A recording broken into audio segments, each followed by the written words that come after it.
अस्सलाम वालेकुम, मैं हूं आपके साथ किंजा मुख्तार।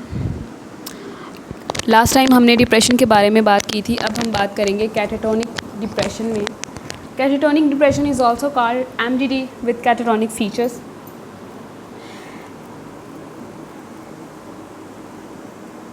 कैटाटोनिक फीचर्स जो हैं वो एग्जिस्ट करते हैं। ये कैटाटोनिक डिप्रेशन के फीचर्स सिम्टम्स वो स्किज़ोफ्रेनिया में एग्जिस्ट करते हैं, और ये सिम्टम्स डिफरेंट या मुख्तलिफ मेंटल डिसऑर्डर्स के साथ, मुख्तलिफ फ़िज़िकल एंड मेंटल कंडीशंस के साथ अपीयर होते हैं एमडीडी में। और ये न्यूरोट्रांसमीटर्स का डिसफंक्शनिंग और न्यूरोट्रांसमीटर के रिड्यूस होने की वजह से भी कैटाटोनिक फीचर्स जो हैं वो शो करता है। नेक्स्ट हम देखेंगे कि कैटाटोनिक फीचर्स में परसिस्टेंसी होती है डिफरेंट सिम्टम्स की, जिसमें लो मूड, विथड्रॉल और आइसोलेशन आ जाता है, lack of pleasure, lack of interest आ जाता है उन चीज़ों में जिनमें वो कोई भी पर्सन पहले प्लेयर फील करता हो। उसके बाद थॉट्स ऑफ सुसाइड आ जाते हैं, ये ख़ुद को नुकसान पहुंचाने के ख़यालात।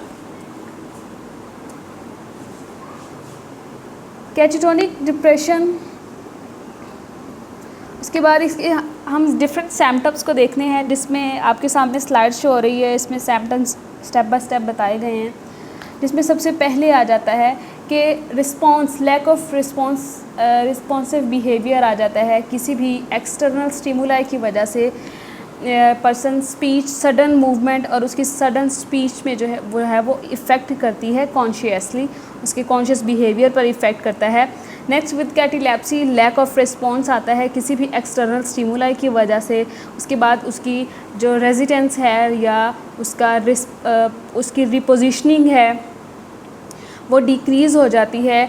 और उसके बाद आता है कि सडन क्वेश्चनिंग के दौरान या किसी भी वजह से, किसी भी सिचुएशन में या सडन सिचुएशन जो भी आती है, सडन रिएक्शन के तौर पर वो इंडिविजुअल जो है वो खामोश हो जाता है, वो अनविलिंग होती है उसमें स्पीक की, कि वो बोलना नहीं चाहता।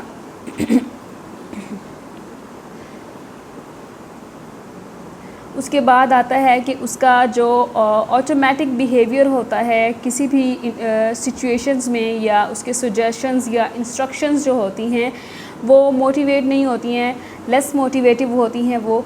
और नेगेटिविज़म से ही आपको पता चल रहा है कि नेगेटिव बिहेवियर या नेगेटिविटी जो है वो सजेशंस में उसके में शो होती है।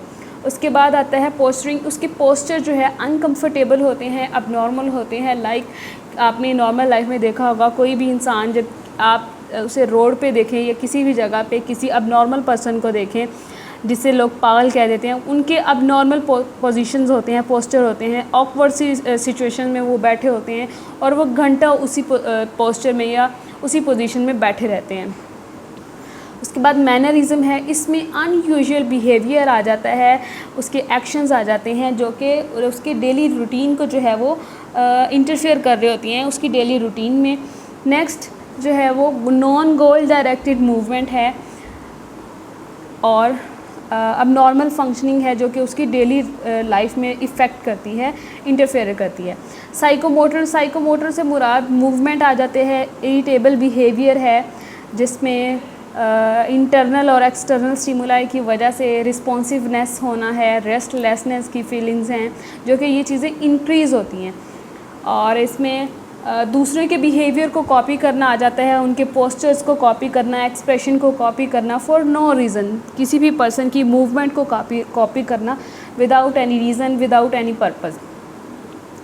कैटाटोनिक कॉजेज़ की अगर हम बात करें, इसमें डिफरेंट कॉजेज़ हैं जो कि बेसिक इसके न्यूरोट्रांसमीटर्स का डिस्टर्ब होना या उनकी डिसफंक्शनिंग जो है वो कैटाटोनिक फीचर्स की कॉज बनती है या लीड करता है कैटाटोनिक फीचर्स की तरफ, जिसमें रिड्यूस एक्टिविटी आ जाती है गाबा की। ये हमारा ब्रेन का न्यूरोट्रांसमीटर है जिसकी रिड्यूस होना, जिसका जो है वो कैटाटोनिया के फीचर्स को लीड करता है। उसके बाद डिसफंक्शनिंग है डोपामाइन की, it's a chemical involve in a brain. Medical conditions Parkinson में जो है वो होता है। और उसके अलावा डिसफंक्शनिंग आ जाती है ग्लूटामेट की, ये अमीनो एसिड है। नेक्स्ट अबनॉर्मेलिटी और frontal lobes of the brain, frontal lobes की अबनॉर्मेलिटी, ब्रेन में डिसफंक्शनिंग की वजह से कैटाटोनिक फीचर्स जो हैं वो शो होते हैं। नेक्स्ट कैटाटोनिक फीचर्स के जो रिस्क फैक्टर हैं वो ये कि आपको पहले भी बताया गया है इस वीडियो के स्टार्ट में कि म्यूटिज़म और स्किज़ोफ्रेनिया और बाइपोलर न्यूरोट्रांसमीटर की डिस्टर्बेंस इन 3 डिसऑर्डर को लीड करती है या इन्हें बूस्ट करती है इनको। उसके बाद आ जाता है ब्रेन इंजरी की वजह से, बैक्टीरियल इन्फेक्शन की वजह से, किसी भी मेडिसिन के साइड इफ़ेक्ट की वजह से न्यूरोट्रांसमीटर का इंक्रीज़ और डिक्रीज़ होना जो है वो कैटाटोनिक फीचर्स को या बाइपोलर स्किज़ोफ्रेनी फीचर्स को जो है वो लीड करता है। उसके बाद असेसमेंट, हमें जब कॉजेज़ पता होंगी तो उसकी असेसमेंट में है कि सबसे पहले आप अपने प्रीवियस उसमें देखें कि इससे पहले आप ये सारी चीज़ें ये सारे सिम्टम्स कोई भी इंडिविजुअल क्या अपनी लाइफ में इन सिम्टम्स का एक्सपीरियंस रखता है, क्या वो इन चीज़ों को फेस कर चुका है। उसके बाद अपने सिम्टम्स को जो है वो ऑब्ज़र्व करें, ऑब्ज़र्वेशन होनी चाहिए उनके बिहेवियर की।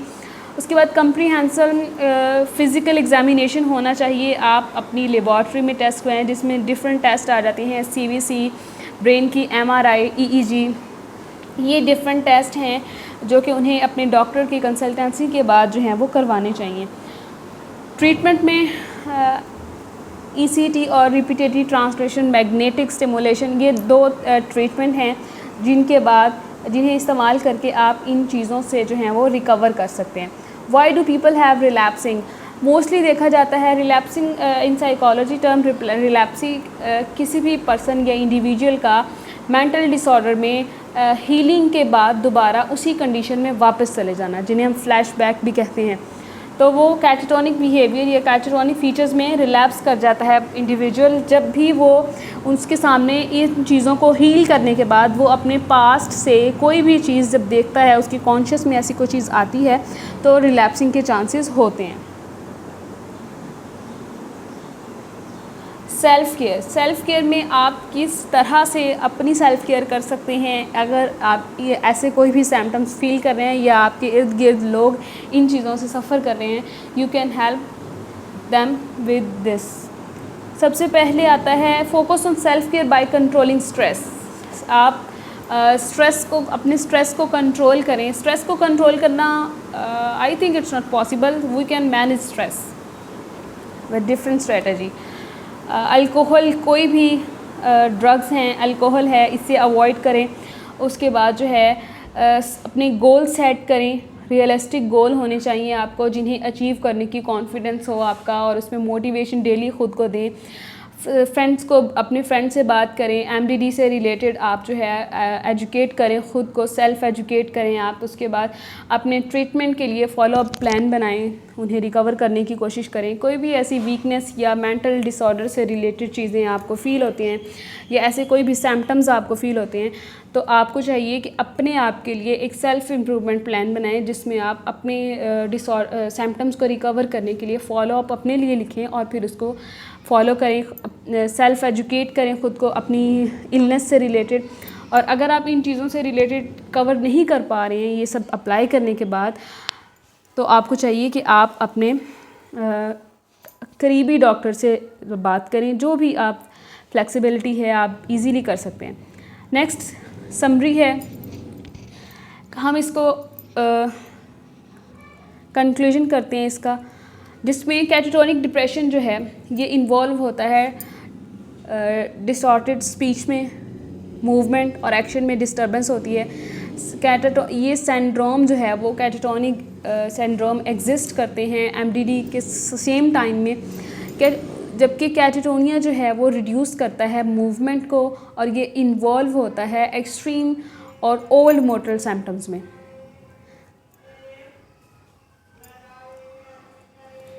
Thank you so much.